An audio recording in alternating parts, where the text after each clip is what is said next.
Voilà 20 ans que la Belgique autorise l'euthanasie sous certaines conditions précises. En pratique, comment se déroule cet acte et comment se prépare-t-il? C'est très délicat. 20 ans après, faut-il adapter la loi sur l'euthanasie? Un débat sensible qui va se dérouler comme chaque fois dans le respect. Bienvenue sur le plateau de Versus.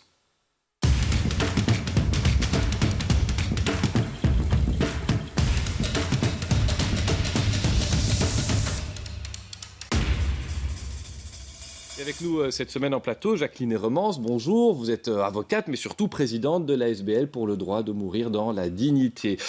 Philippe Lebec, bonjour. Vous êtes médecin généraliste. Vous pratiquez des euthanasies et nous verrons évidemment avec vous comment cela se passe. Et puis Florence Kemax, bonjour. Vous êtes vice-présidente du comité consultatif de bioéthique et vous êtes professeure associée à l'université de Liège, l'ULG, où vous enseignez notamment la philosophie morale et politique. Beaucoup de questions aussi et vous intervenez évidemment quand vous le voulez. Docteur Lebec, concrètement, comment ça se passe? Des patients vous interpellent, c'est vous qui devez leur dire à un moment donné, il existe cette voie-là par rapport à votre maladie. Ce sont des dialogues qu'on imagine très, très marquants pour le praticien que vous êtes. Ce sont effectivement toujours des dialogues extrêmement prenants et denses. Il y a différentes portes d'entrée. Soit c'est une question qui est abordée au décours d'une longue maladie, lorsqu'on voit que les choses évoluent mal et les personnes s'interrogent. Je pense que c'est aussi à nous, médecins, à les interroger sur leur perspective de fin de vie et le désir qu'ils ont d'organiser peut-être certaines choses concernant leur fin de vie. Beaucoup de patients nous interrogent, entre autres, en nous disant « j'ai rempli les documents pour la DMD, de la DMD, pas pour, la demande anticipée, la déclaration anticipée. » Qui se trouve très facilement sur Internet. Oui, moi, j'ai fait le test. J'en profite pour tout de suite lever un obstacle, une cause d'erreur, c'est les gens pensent qu'une fois qu'ils ont rempli la déclaration anticipée, tout est en ordre. Or, tant qu'ils sont conscients, présents et capables de s'exprimer, il faut qu'ils fassent une demande écrite actualisée. Donc c'est souvent ça un des sujets de discussion, mais de toute façon tout est déjà en ordre. Non, c'est pas en ordre puisque vous êtes là présent. On y reviendra, mais je vais voir comment se déroule. Ce sont vos patients qui demandent, ou vous comme médecin, quand et à quel stade vous acceptez de parler de ça? Ce sont mes patients, les patients que je suis souvent depuis des années, voire des dizaines d'années. Comme mes collègues me connaissent aussi comme étant un petit peu plus actif au niveau euthanasie, parfois ils me demandent « Tiens, est-ce que tu peux rencontrer M. Dupont pour voir avec lui s'il serait éligible et si oui, ouvrir un dossier, entamer un dossier avec lui ?» Donc il y a un aspect de collaboration qui s'établit aussi et heureusement de plus en plus entre collègues et qui est extrêmement précieux. Mais le plus souvent, c'est au décours d'une maladie grave que la question est abordée. Jacqueline Hermance, vous avez lutté pour que cette loi existe, soit rédigée. Racontez-nous d'abord comment ça se passait avant la loi. C'était comme quand il n'y avait pas de possibilité d'interruption volontaire de grossesse, ça se faisait dans le secret, c'était des souffrances. Vous avez vu ça, vous, dans votre vie militante? Nous avons connu effectivement ce que l'on peut qualifier d'euthanasie clandestine. Cela voulait dire que les médecins qui acceptaient d'entendre les demandes des patients devaient se garder d'éventuelles dénonciations. Pourquoi? Parce qu'ils risquaient tant au point de vue de l'ordre des médecins des sanctions, l'euthanasie étant condamnée par l'ordre des médecins, mais également du point de vue pénal, parce que ce n'était ni plus ni moins la possibilité d'être poursuivi pour homicide volontaire avec préméditation ou empoisonnement ayant causé la mort. Le résultat, c'est que des patients n'accédaient pas à l'euthanasie ou que l'euthanasie était pratiquée dans des mauvaises conditions avec éventuellement des médicaments non adéquats, etc., mais toujours avec les portes fermées, donc sans possibilité, comme aujourd'hui, d'avoir éventuellement les proches, la famille autour de soi lorsque le moment est venu de l'euthanasie. Docteur, comment est-ce qu'on pratique cette euthanasie? C'est un acte en plusieurs étapes. Ça va très très vite en fait, finalement, entre le moment où on administre les premiers produits et puis le décès de la personne. Mais je veux revenir sur ce que vient de dire Jacqueline Hermance. Ce qui est tout à fait vrai, c'est que des euthanasies, il y en a toujours eu avant la loi et il y en a évidemment toujours dans les pays qui n'ont pas légiféré en la matière, bien qu'ils prétendent le contraire. Et on faisait des euthanasies mâles à la sauvette avec des produits inadaptés. Aujourd'hui, une euthanasie, ça se passe comment? Mais l'acte lui-même prend quelques minutes. Mais pour moi, l'euthanasie, c'est l'acte ultime d'un long accompagnement précédent. Et tous les gens qui sont concernés par le sujet, je pense, tiennent le même discours. L'euthanasie ne peut être acceptée. Nous, médecins, on est destinés à soigner les gens et pas à leur donner la mort. C'est ce que j'entends souvent. Je pense que parfois, aider quelqu'un à mourir, c'est le dernier acte de soin qu'en tant que médecin, je puisse prester. Et que donc, ça ne se fait pas à la légère. L'accompagnement à la présence des proches, c'est d'une richesse parfois tout à fait émouvante. Le moment de l'euthanasie peut être un moment extrêmement beau. Madame Kemax, aujourd'hui, quand quelqu'un réclame une euthanasie, ça n'est pas non plus automatique. Il y a des délais. Il y a aussi une possibilité de refus de la part du corps médical. Que prévoient les textes finalement ? Ce que prévoient les textes, c'est un certain nombre de conditions dont Jacqueline pourrait parler peut-être avec un vocabulaire plus précis que le mien. Mais bien sûr, il y a un certain nombre de conditions qui sont prévues par la loi et il faut que le patient en question puisse remplir en fait ces conditions pour que sa demande soit estimée recevable. En fait. Alors, les conditions, on les répète, être capable d'exprimer sa volonté, une situation médicale sans issue, un état de souffrance insupportable. Et ça, à partir du moment où quelqu'un l'exprime, le médecin peut-il dire non, je ne le pratique pas ou pas ? Est-ce qu'il est obligé finalement de s'exécuter ? Allez-y. Personne n'est obligé de demander l'euthanasie et personne n'est obligé de participer à une procédure ou un acte d'euthanasie. Donc c'est bien clair. Et en ce qui concerne la clause de conscience, ce qui est important à souligner, c'est que suite à la réforme de 2020, il a été clarifié le fait qu'il s'agit d'une clause de conscience personnelle et non institutionnelle. Mais donc un médecin peut dire, et si c'est par principe, s'il est opposé à l'euthanasie par conviction, par exemple philosophique ou religieuse, il doit s'en ouvrir auprès du patient dans les 7 jours de la demande. Donc le médecin doit dire au patient, voilà, je ne vous euthanasierai pas parce que mes convictions me l'interdisent. Est-ce que ça arrive ? Est-ce qu'il y a des endroits en Belgique, à Bruxelles, où on traîne la patte pour l'euthanasie ? Docteur Lebec, Madame Hermans ? Allez-y, vous êtes sur un média d'information. Je ne vais pas, je dirais, stigmatiser un hôpital par rapport à un autre. Mais nous savons fort bien que dans certains départements, alors que l'euthanasie peut se pratiquer dans des unités de soins palliatifs, mais dans certains hôpitaux, notamment dans des unités de soins palliatifs, c'est niet. À Bruxelles, aujourd'hui. À Bruxelles. Et donc, en fait, comment est-ce que l'on peut répondre à cette question ?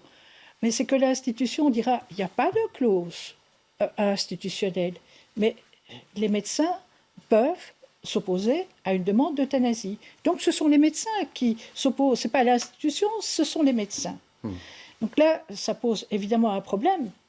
Et il nous arrive de devoir, l'expression n'est pas très jolie, mais de devoir exfiltrer des patients du fait qu'il y a un refus par rapport à l'euthanasie. Mais ce que je peux vous dire, que dès le moment où on dit ce patient souhaite être transféré, il n'y a pas d'opposition. En fait, c'est un problème qui les enquiquine quelque peu. Et si on peut se débarrasser de ce patient qui, horreur, demande l'euthanasie, pas de problème. Docteur Lebec, quand on est formé à la médecine, on est formé à prévenir des gens, à parler avec eux d'euthanasie, ça fait partie du cursus. Et je pose la question aux médecins, mais finalement, quand on est hospitalisé, on passe parfois, même souvent, beaucoup plus de temps avec d'autres soignants que les médecins. Est-ce que le personnel infirmier, est-ce que les accompagnants, les kinésithérapeutes, tout ce monde-là est vraiment préparé et dans sa formation, équipé pour entendre au moins la demande d'euthanasie ? Préparé, équipé, je réponds, je pense très mal. Je suis maître de stage depuis 20 ans. On a réduit les études de médecine à 6 ans au lieu de 7 et on a rogné sur toutes ces occasions de séminaires et de réflexion. Préparer, non, mais je pense que c'est la responsabilité de chacun d'aller jusqu'au bout de sa préparation et des choses qu'on doit acquérir, des connaissances, des compétences qu'on doit acquérir par soi-même. Et il y a assez d'occasions de se former actuellement. Vous avez écrit un livre publié en 2017 que vous avez emmené avec vous. Il est très poignant. J'avoue avoir moi-même été ému en le parcourant. Vous racontez toute une série de cas, et notamment de personnel soignant qui n'applique pas l'euthanasie alors que ça a été demandé dans les règles. Vous l'avez vu, ça, vous aussi. Oui, et je pense qu'à ce moment-là, Jacqueline Hermans, je disais, moi je sors mon sabre de Cosaque et je rentre dans les plumes parce que c'est totalement inacceptable. Autant qu'un collègue me dise, j'ai un patient patient qui est en demande d'euthanasie, je ne me sens pas capable de la pratiquer, je l'ai vécu, c'est un ami depuis 20 ans, je n'aurais pas le courage de faire l'injection. Est-ce que quelqu'un d'autre veut bien la faire? Est-ce que tu veux bien le faire pour moi? C'est différent que de dire, nous, on ne fait pas ça chez nous. Ce raisonnement, ça ne se fait pas. Et en plus, dans l'institution, quand on se cache derrière une structure, c'est totalement illégal. L'Ordre des médecins est intervenu il y a 2 ans. Il y a une circulaire qui nous a été adressée en rappelant que si un médecin ne souhaite pas pratiquer une euthanasie, il se doit d'en avertir le patient et de le référer à un collègue. C'est la continuité des soins. Le référer à un collègue qui serait susceptible de prendre la main. Donc, petite précision. Oui. Il n'y a pas d'obligation de renvoi direct. Ce qui veut dire qu'en fait, c'est encore au patient ou la personne de confiance à chercher.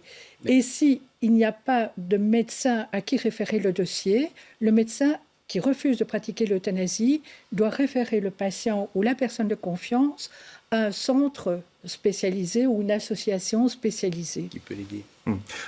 Madame Kemax, quid des gens qui sont hospitalisés dans un état qui ne leur permet pas de faire la demande? Ça arrive, ça aussi. Une opération se passe mal, on n'est plus capable de s'exprimer, on est dans le coma. Il y a quelque chose de prévu pour ces cas-là? Alors, ce qui est prévu, ce sont les déclarations anticipées. Mais à nouveau, c'est peut-être une question davantage pour un juriste.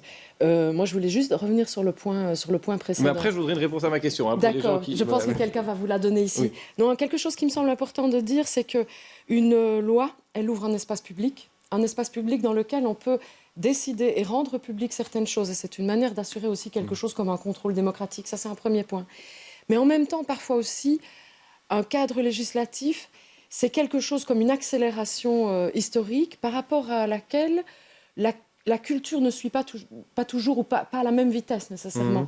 Et j'ai entendu beaucoup de médecins dire avec, je pense, beaucoup d'à-propos, que quelque part, nous avons encore un travail à faire dans les pratiques, dans les mœurs quotidiennes, etc., pour ajuster finalement notre culture médicale à ce que les lois autorisent, permettent et donnent comme droit aux patients, notamment à l'égard de l'euthanasie, mais même plus largement les droits du patient. Mais en gros, ce que vous nous dites, c'est qu'aujourd'hui, des gens, pour des questions de religion personnelle, font barrage, freinent les églises, on va dire, freinent l'application de la loi? Pas que les églises. Non, je pense pas. En fait, je pense pas que ce soit seulement les églises.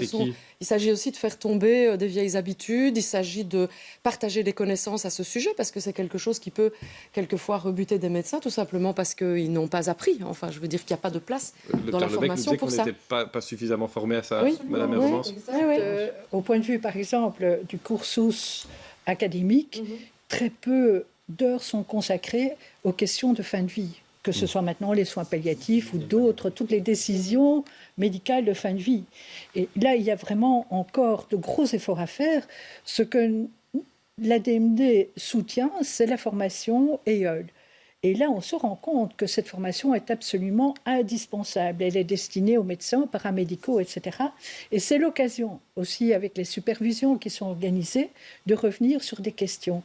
Mais je pense qu'effectivement, par rapport aussi à ce que Florence Kemax vient de dire, c'est que l'on doit souligner le fait qu'on a connu une évolution très importante au point de vue de la médecine. Médecine qui était, je dirais, très paternaliste. Elle est un petit peu restée, elle restera peut-être toujours, mais toujours est-il qu'on est arrivé, grâce à ces 3 lois qui ont été votées en 2002, soins palliatifs, droit du patient et euthanasie, à un changement de paradigme. En ce sens que ce n'est plus le médecin qui décide parce qu'il est le sachant et qu'il va décider dans le meilleur intérêt du patient, enfin on l'espère, mais c'est bien en quelque sorte une cogestion. C'est-à-dire qu'on arrive à des décisions partagées. Et évidemment, dans le domaine de l'euthanasie, c'est encore plus marquant puisqu'il s'agit, à la suite de tous les entretiens qui peuvent avoir eu lieu avec le médecin, le patient, éventuellement avec l'équipe, avec les proches, etc., de construire cette décision médicale. Je voudrais revenir sur la déclaration anticipée. C'est vraiment très impressionnant. En quelques clics, on la trouve, on l'imprime, on peut la remplir. Vous me disiez en préparant cette émission que c'est un contrat fermé. Vous appelez, vous qui êtes, on va dire, une des co-autrices informelles, en tout cas, de la loi euthanasie. Vous appelez à faire évoluer ce chapitre-là, Absolument. cette déclaration qu'on peut tous remplir. Pourquoi ? Absolument. En fait, beaucoup de personnes qui ont rempli cette déclaration sont assurées que dans l'hypothèse où on ne pourrait plus formuler une demande actuelle, leur demande serait entendue au point de vue de l'euthanasie.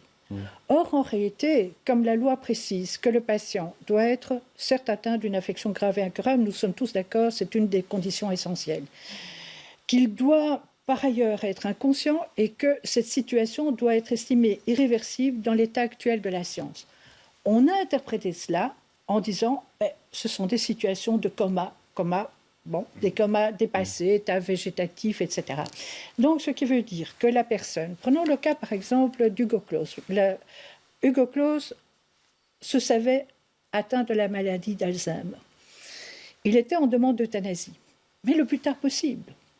Mais n'empêche qu'il a quelque peu précipité sa demande parce qu'il craignait qu'il passe de l'autre côté du miroir et que s'il devait encore patienter 1, 2, 3 mois, peut-être que sa demande n'aurait plus été considérée comme recevable. C'est quelque chose qui serait soutenable pour le comité consultatif de bioéthique, une évolution de la déclaration anticipée ? Ah bah oui, certainement, parce que depuis plusieurs années, en effet, on a été confronté à des cas où les conditions qui définissent la validité de la déclaration anticipée sont trop restrictives, en fait. Et donc, il y aurait lieu de retravailler cela Alors, je pense que ça nécessite une évolution législative. Je ne sais pas si ça nécessite un débat éthique approfondi, mais si le comité est saisi, on le fera. Philippe Lebec ? Cette situation très délicate, effectivement, il y a quelque part là un vide juridique et il y a une tranche de vie où on est impuissant. Mais pour l'avoir vécu plus d'une fois, un patient qui progresse dans une démence, qu'elle soit Alzheimer ou autre, il y en a surtout beaucoup d'autres que l'Alzheimer, quand il se trouve très heureux dans son jardin, l'euthanasie, mais avec quoi venez-vous ? Moi, je suis très bien. Moi, je ne vais pas aller le ficeler sur sa chaise pour l'euthanasier. C'est comme ça que la situation se présente. C'est Madame Herman, la réponse que je reçois assez fréquemment. Mais moi, c'est celle que je vis en tout cas. Cela étant, il faut se replacer dans le cadre des conditions essentielles de la loi relative à l'euthanasie. Demande, mais qu'elle soit anticipée ou qu'elle soit actuelle, il faut évidemment qu'elle soit bien établie. Et si je prends l'exemple des Pays-Bas où la chose est possible, il est conseillé que cette demande, tout d'abord, soit éventuellement actualisée, mais qu'elle soit aussi discutée avec un médecin, le médecin traitant, le médecin qui suit la personne, et qui peut dès lors aider à la rédaction de cette demande, parce qu'on sort du carcan à ce moment-là qui est imposé par la loi. Et le patient peut à ce moment-là, le futur patient peut-être, qui n'est pas encore atteint de démence, ou peut-être d'une démence débutante, ou peut-être qu'il voudrait également se prémunir dans le cas où il serait victime d'un AVC, ou qu'il serait victime éventuellement d'un cancer qui aurait des répercussions sur des atteintes au cerveau. Donc, pour tous ces cas-là, si le patient, la personne peut, avec l'aide d'un professionnel de la santé, écrire une demande qui serait modulée et modulable, et qui permettrait par la suite d'être prise en compte. Quelles sont les conditions essentielles ? Demande, affection grave et incurable et souffrance. On s'y retrouve. La souffrance, elle est très subjective. Florence Camax, vous vouliez ajouter quelque chose. Oui, et puis ensuite, le docteur Lebec. Ce que Jacqueline était en train d'expliquer, c'est ne devrions-nous pas aller vers un approfondissement de ce principe d'autonomie qui est au cœur du dispositif législatif concernant l'euthanasie et concernant les droits du patient. Ça veut dire quoi ? Ça veut dire qu'on pourrait imaginer des situations dans le futur où le patient pourrait définir lui-même quels sont ses critères, au-delà des critères de base qui sont sine qua non de la loi. Il y a peut-être des gens pour qui anticiper une forme de vie future avec tel et tel aspect ou telle diminution est insupportable, alors que pour d'autres, ça ne l'est pas nécessairement. C'est un dialogue qui serait compliqué à avoir, vous dites, docteur Lebec. J'entends beaucoup de choses qui sont justes. Je ne peux pas dire que je ne suis pas d'accord avec ce que vous dites, mais à la fois dans le concret du moment, du jour J où il faut pratiquer l'acte, la personne qui est là aujourd'hui, C'est d'abord difficile d'anticiper. Demander à une femme de 18 ans quel genre de mère seras-tu et regarder quelques années plus tard ce qu'elle devient, on est parfois très surpris. On ne sait pas anticiper des choses aussi inconnues que la souffrance, que l'approche de la mort, je pense. Il y a une part toujours très relative et notre opinion, des gens ont rédigé des déclarations anticipées et les rejettent en fin de vie, n'en font plus allusion. Tocqueville a dit, moi, il faudra m'euthanasie, il y a des gens qui ne le demandent plus jamais. Donc on ne sait pas se fier strictement à un avis anticipatif, je pense, dans certains cas. C'est un élément. Oui, c'est un élément. Pris en compte, par exemple, aux Pays-Bas, il n'empêche que, par la suite, si l'on veut actualiser, si on veut activer, je dirais, cette demande, d'autres démarches doivent être accomplies, c'est-à-dire que l'on s'informera auprès des professionnels de la santé qui suivent la personne, des conditions dans lesquelles elle vit. On essaiera de parler avec elle le plus loin possible, même si elle n'est plus... Attendez. Quelle est la souffrance du patient aujourd'hui? Ce qu'il y a, c'est que tout d'abord, je peux m'exprimer par rapport... parce qu'on avance dans le débat, je voulais encore aborder 2 questions, et il nous reste 2 minutes. Allez-y. Mais donc, ce qu'il y a, c'est que si, par exemple, je mettrais dans cette demande que pour ce qui me concerne, ce que j'estime être comme souffrance, c'est notamment des souffrances physiques. C'est notamment le fait, par exemple, de devoir être alimenté, ne plus pouvoir m'alimenter moi-même. Et que l'on voit par rapport à la situation de la personne, que la personne est effectivement, je vais utiliser un terme commun, malheureuse. Bon, si elle chantonne, là, c'est des situations différentes. Mais s'il y a déjà eu ce travail qui a été fait en amont pour déterminer les conditions dans lesquelles la personne souhaiterait que l'euthanasie soit pratiquée et qu'à l'examen de la situation souffrance il y a, eh bien, à ce moment-là, on se retrouve dans les conditions de la loi. Mais par rapport à la demande anticipée. Et quand on dit « je ne peux pas anticiper », de toute façon, tant que je suis, je dirais, consciente, c'est ma parole qui compte. Et je peux avoir écrit tout ce qu'on veut, c'est ma dernière parole qui compte.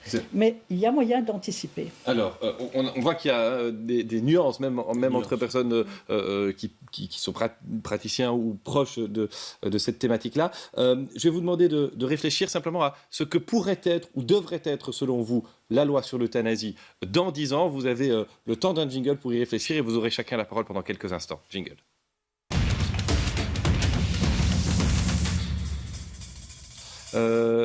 Florence Kemax, à quoi devrait ressembler la loi sur l'euthanasie dans 10 ans, en 2032? Elle devrait évoluer pour la vice-présidente du comité consultatif de bioéthique que vous êtes? Quels que soient les articles qu'on pourrait lui ajouter pour l'améliorer, je pense qu'une loi sur l'euthanasie dans 10 ans, ça devrait être quelque chose de mieux connu, à la fois des étudiants en médecine, des citoyens, et qu'on puisse faire de l'anticipation de la fin de vie un vrai sujet, en fait, pour tous les citoyens. Moi, c'est ça que j'aimerais bien. Jacqueline Hermans, en 10 secondes, s'il vous plaît. Très certainement, le fait de pouvoir se réapproprier la mort, ou plutôt le mourir, me paraît effectivement un progrès. Que l'on puisse améliorer aussi l'application de la loi me paraît également nécessaire. Et un petit souhait par rapport à l'étranger, également que l'on puisse avoir des législations pas pareilles, mais en tout cas des législations concernant cette ouverture du choix de la fin de vie. Docteur Lebec, en 15 secondes, s'il vous plaît. Oui. Je sais que c'est dur. Non, pour moi, la loi, je ne pense pas qu'elle devra subir de gros changements. Mais par contre, au niveau des mentalités, là, je rejoins ce qui vient d'être dit. 1, c'est anticiper, et 2, c'est communiquer. Anticiper tant de la part des patients que de la part des médecins. Ne pas attendre que la personne ouvre les débats elle-même, mais le médecin peut poser la question « Comment pensez-vous votre fin de vie ?» Ça évite beaucoup de malentendus. Et communiquer, avoir une réflexion collégiale autour de la situation, de la dégradation de la situation d'un patient, ça évitera des catastrophes de dernière seconde où on se trouve dans l'impossibilité d'agir. Merci à tous les trois d'être venus échanger sur le plateau de Versus. La semaine prochaine, d'autres invités, un autre thème et de nouveau beaucoup de questions.